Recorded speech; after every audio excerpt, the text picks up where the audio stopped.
Doctor Subhash Shantilal फडे यांना आपण अकलूजभूषण पुरस्कार या ठिकाणी जाहीर करतोय. ग्रामीण भागातील लोकांच्या सेवेसाठी त्यांनी आपले आयुष्य, आपले जीवन वाहिले. स्वतःच्या मुलांना वैद्यकीय पदव्युत्तर शिक्षण देऊन रुग्णसेवा हीच ईश्वर सेवा ही शिकवून देऊन हाच वारसा पुढे त्यांनी चालू ठेवला आहे. म्हणून त्यांना आपण या ठिकाणी अकलूजभूषण पुरस्कार देतोय. ॲडव्होकेट दिलीप अभय कुमार फडे यांना या ठिकाणी दुसरा विधी व समाजकार्य या क्षेत्रातून त्यांना आपण अकलूजभूषण पुरस्कार देतोय. त्यांनी अखंडपणे या विधीमध्ये सेवा केली आणि समाजकार्य पण मोठ्या ग्रामपंचायत सदस्य होते. त्यामुळे यांना पण आपण या ठिकाणी अकलूजभूषण पुरस्कार देतोय. युसुफ अजीज तांबोळी सहारा फाउंडेशनचे ते अध्यक्ष आहेत. त्यांचं नाव पूर्ण युसुफ अजीज तांबोळी. मलबार हॉटेल आणि कोहिनूर कोल्ड ड्रिंक्स आपल्याला माहीत असेलच. त्याचे हे चालक मालक आहेत. युवा उद्योजक म्हणून या ठिकाणी आपण म्हणून त्यांना अकलूजभूषण पुरस्कार देतोय. त्यांच्याच शैलेश जनार्दन कोथमिरे जे की आपल्या अकलूजचे सुपुत्र आणि प्रशासकीय सेवेत त्यांनी मोठं काम केलेलं आहे. आजची पत्रकार परिषदेच्या संदर्भ म्हणजे अकलूज फेस्टिवल आणि कृषी प्रदर्शन.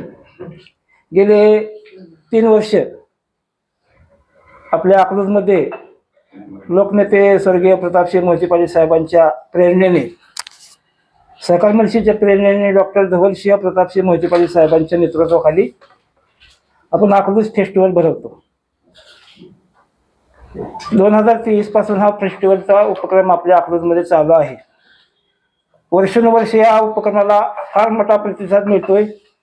दरवर्षी आपण विविध कार्यक्रम या ठिकाणी घेतो अकलूजमध्ये आणि पंचक्रोशीतील नागरिकांना त्याचा मोफत लाभ देतो. यावर्षी पण असा भरगच्च कार्यक्रम यावर्षी या फेस्टिवलमध्ये भरवलेला आहे. त्यामध्ये 25 तारखेला शाहीर राजेंद्र कांबळे, आपल्या गावचे सुपुत्र शाहीर राजेंद्र कांबळे आणि संच यांचा महाराष्ट्राची शाहिरी लोकधारा हा कार्यक्रम असणार आहे. आणि त्या दिवशी उद्घाटन पण आहे. या फेस्टिवलचं उद्घाटन मान्यवरांच्या उपस्थितीत होणार आहे.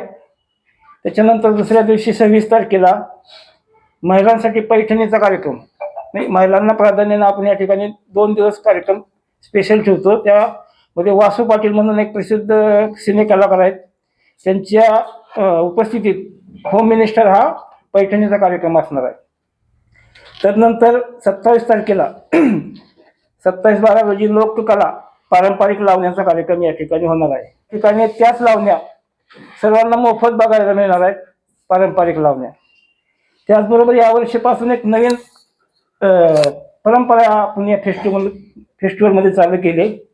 त्यामध्ये महाराष्ट्राचा जो मानबिंदू आहे तमाशा, या फेस्टिवलमध्ये आपण तमाशासुद्धा या वर्षी आपण दाखवला जाणार आहे. त्यामध्ये मंगला बनसोडे आणि नितीन बनसोडे या राष्ट्रपती पारितोषिक विजेत्यांचा हा तमाशा या ठिकाणी होणार आहे. त्याचबरोबर शेवटच्या दिवशी 29 तारखेला रामभाऊ म्हणजे चांदवड चौकडीमधील एक कलाकार आहेत, त्यांचा ते पण एक महिलांसाठी कार्यक्रम घेतात, होम मिनिस्टर टाईप. तो कार्यक्रम त्या दिवशी राहणार आहे. त्यामध्ये महिलांना पैठण्यांची बक्षिसे मिळणार आहेत. त्यानंतर 30 तारखेला सर्वात प्रसिद्ध वेब सिरीज आहे चांदवड चौकडीच्या करामती. या वेब सिरीजची हा लाईव्ह कार्यक्रम या ठिकाणी प्रेक्षकांना मोफत पाहायला मिळणार आहे. पोट धरून हसायला लावणारा हा धमाली विनोदी कार्यक्रम बघण्यासाठी सर्वांनी यावा अशी विनंती आहे. आणि 31/12/2025 रोजी शेवटच्या दिवशी प्रसिद्ध सिने अभिनेत्री धनश्री काडगावकर यांच्या उपस्थितीत आणि अजून काही हिरांचं आमचं चाललंय बोलणं, त्याबरोबर सोनेरी चंदेरी हा ऑर्केस्ट्रा, त्या ऑर्केस्ट्रामध्ये सारेगमापा आणि मी होणार सुपरस्टार फेम पार्श्वगायिका देविका दामले, मोहन दामले, स्वराज्य रक्षक संभाजी फेम गायक संदीप उबाळे यांच्यासह ऑर्केस्ट्राचा कार्यक्रम असणार आहे. आणि रात्री 12 वाजता नवीन वर्षाचं स्वागत, जे काय आपल्या भागातील एक सर्वसामान्य कुटुंब आहेत ज्यांना कुठं जाता येत नाही नवीन वर्षाचं स्वागत करायला, त्यांच्यासाठी खास हा नवीन वर्षाचं स्वागताचा कार्यक्रम. आणि त्याच वेळी रात्री 12 वाजता आंतरराष्ट्रीय दर्जाची आतिषबाजी हा कार्यक्रम आयोजित केला आहे.